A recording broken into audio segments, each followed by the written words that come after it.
Hey there, boomers and boomers at heart. Welcome back to the Boomers Tech Show, where we break down all that confusing tech stuff into plain old English.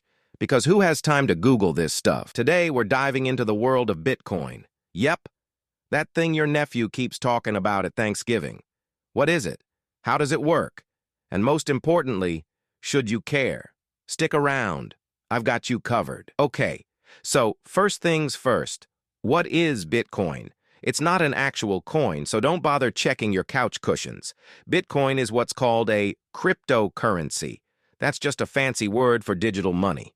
No bills, no coins, no checkbooks, and, sorry, no free toasters like the good old days. Instead, Bitcoin lives entirely online.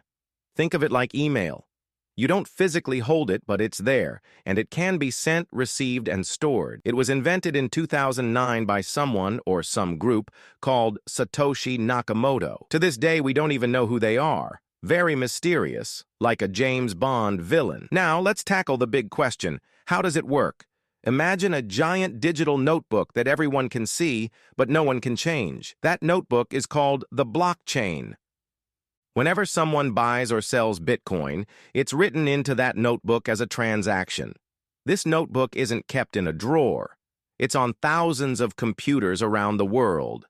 So, no one person or company controls it, not even the government. Sorry, Uncle Sam. And to make sure no one cheats, fancy math problems, called cryptography, are solved to approve every transaction. It's like trying to open a pickle jar that's glued shut. Eventually, someone gets it open and boom, transaction complete. Okay, so why all the fuss? People like Bitcoin because it's decentralized. No middlemen like banks or credit card companies. You can send money directly to someone anywhere in the world, no questions asked. Plus, there's a limited supply. Only 21 million Bitcoins will ever exist. So, it's kinda like digital gold. Some people use it for investing, hoping the value goes up. Others use it for online shopping or even donating to charities. Fun fact, the first thing ever bought with Bitcoin? A pizza. And no, it wasn't from Domino's. Now, here's the part where you start thinking, is this one of those scams like the guy who sold me an extended car warranty? Well, Bitcoin itself isn't a scam. It's pretty secure because of all that cryptography I mentioned earlier. But be careful. Just like you wouldn't leave your wallet lying around at a bingo hall,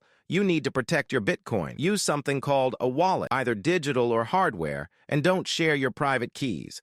That's like handing someone the keys to your house. Now, should you invest in Bitcoin? Look, I'm not a financial advisor. I'm just a guy with a YouTube channel. But here's the deal. Bitcoin is risky. The price goes up and down faster than a game of musical chairs. Think of it like that time you bought 20 Beanie Babies. It might pay off, or it might not. And there you have it. Bitcoin, explained in plain English. Now tell me in the comments, do you own Bitcoin, or are you waiting for it to show up on QVC? If you enjoyed this video, hit that like button, subscribe, and share it with a friend who still uses a flip phone. Oh, and don't forget to stick around for our next episode. We'll be diving into what the heck is the cloud. You won't want to miss it.